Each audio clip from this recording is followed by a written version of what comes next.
Redragon H888W 3 modes connection lightweight gaming headset.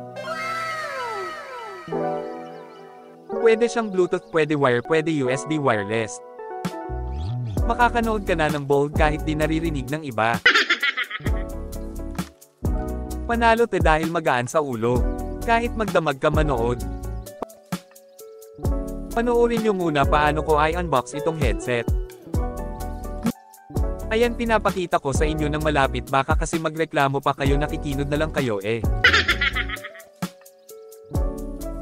Tas ito naman mga cord niya na pwede mo gamitin kung anong trip mo. Naka-wire ba or wireless, nandyan na din charger niyan. Ito papakita ko sa inyo anong itsura ng headset niya.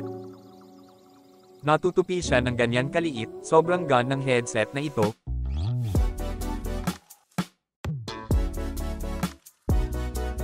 Ayan yung brand ng headset, Redragon. Ito naman sa kabilang side, natataas at baba ito base sa laki ng ulo mo dahil sa kay-abangan mo. Base sa information nila, 25 hours itatagal ng headset for 2 hours of charge. Ito naman ang sticker niya at manual.